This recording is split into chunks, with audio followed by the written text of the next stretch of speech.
Well, hello YouTube people, hello Facebook people, hello Twitter people, and hello LinkedIn people. This is Bob Hickman. It is so good to be back with you. Well, I promised you guys a video on elven magic, so we're going to do that today. Now, when we talk about preparing to work with the elves, there are certain things that I think help us become closer in harmony with the people we're trying to connect to.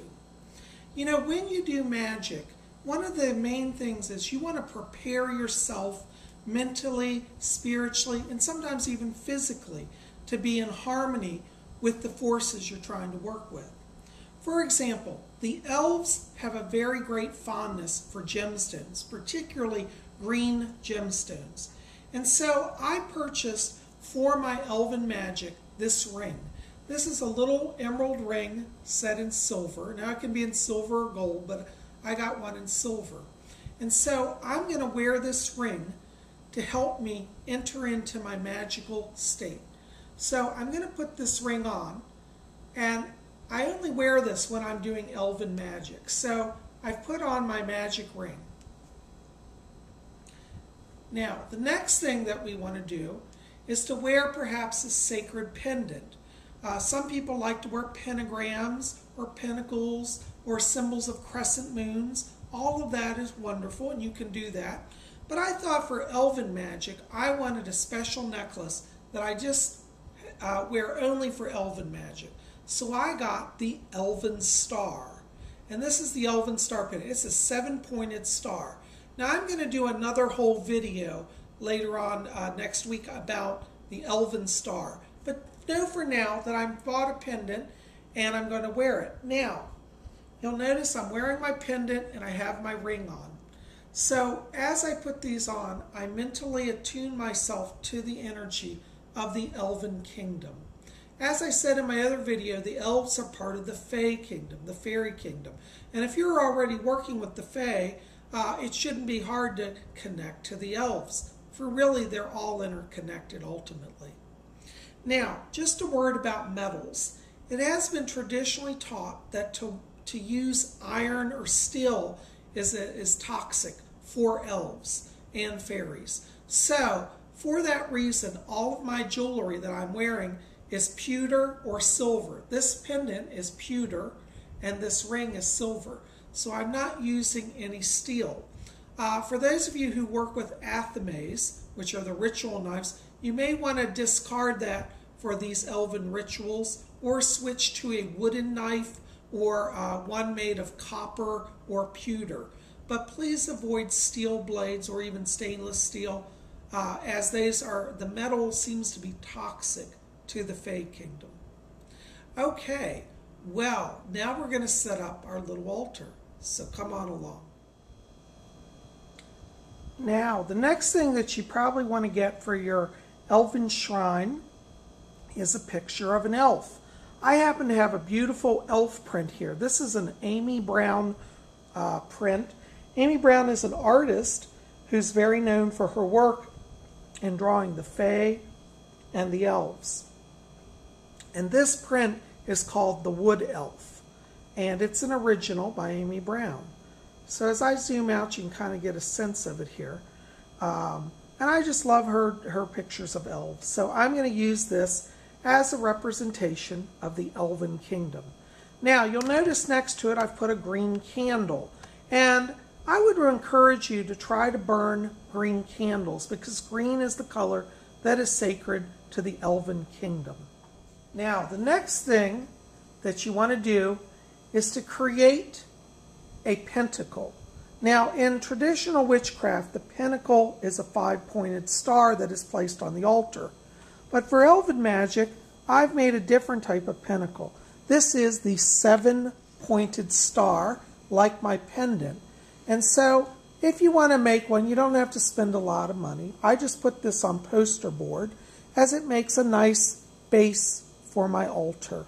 And so I can just put that up here next to my picture, and I now have the beginnings of an altar.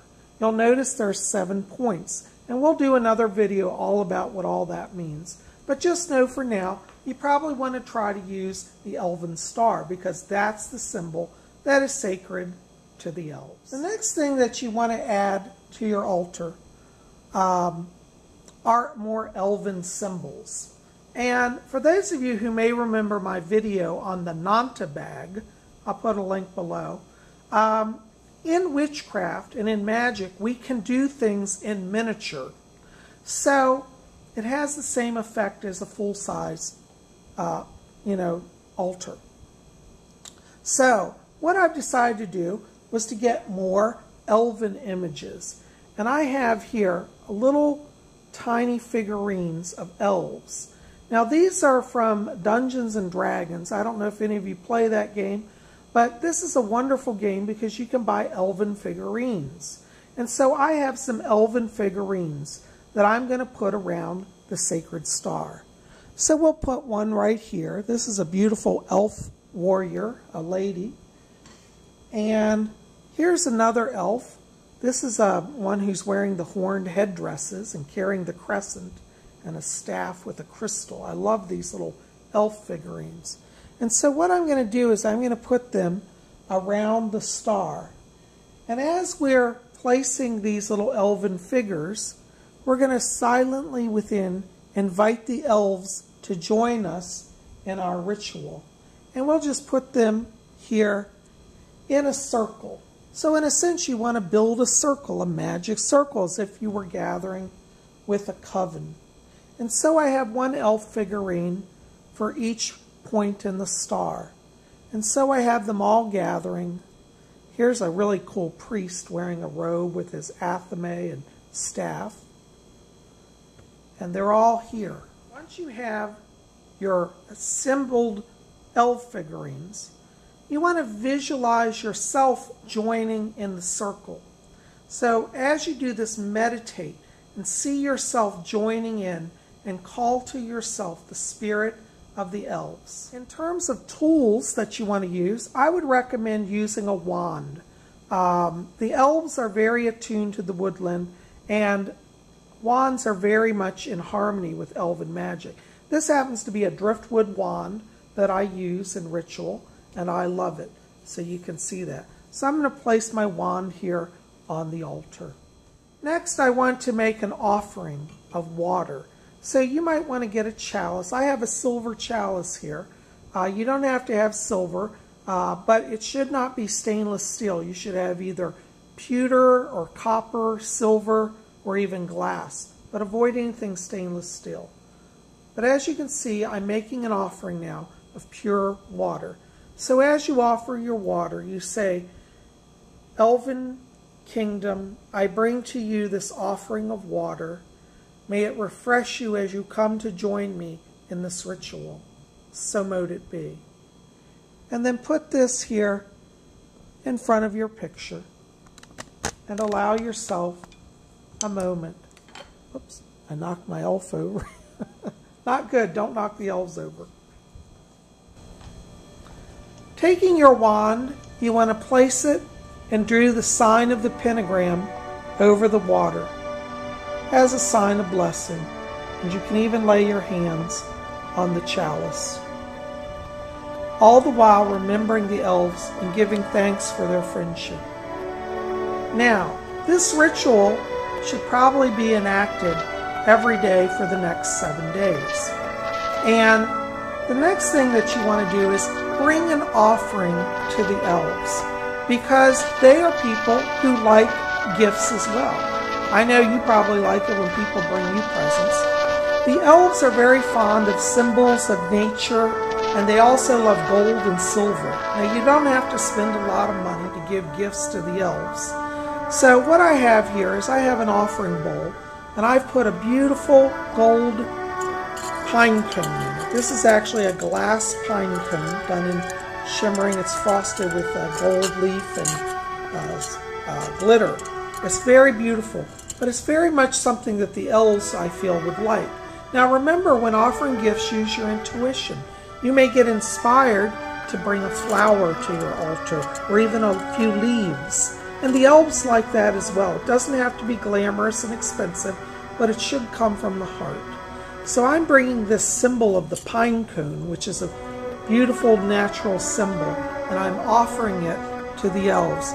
So we want to place this in the middle of our circle.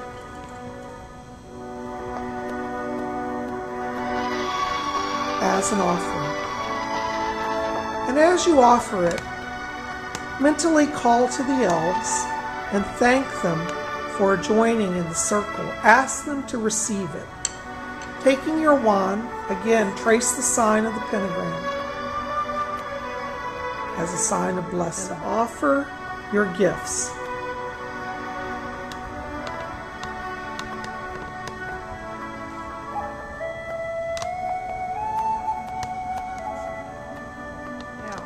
It doesn't have to be complex, but do it from the heart. To the great elven lords and ladies, I bring this offering of a golden pine cone, this gift of water in a silver chalice, and I offer to you this place of refuge and peace. Come and meet with me, share your world with me, help me and aid me in my magic. So mote it be.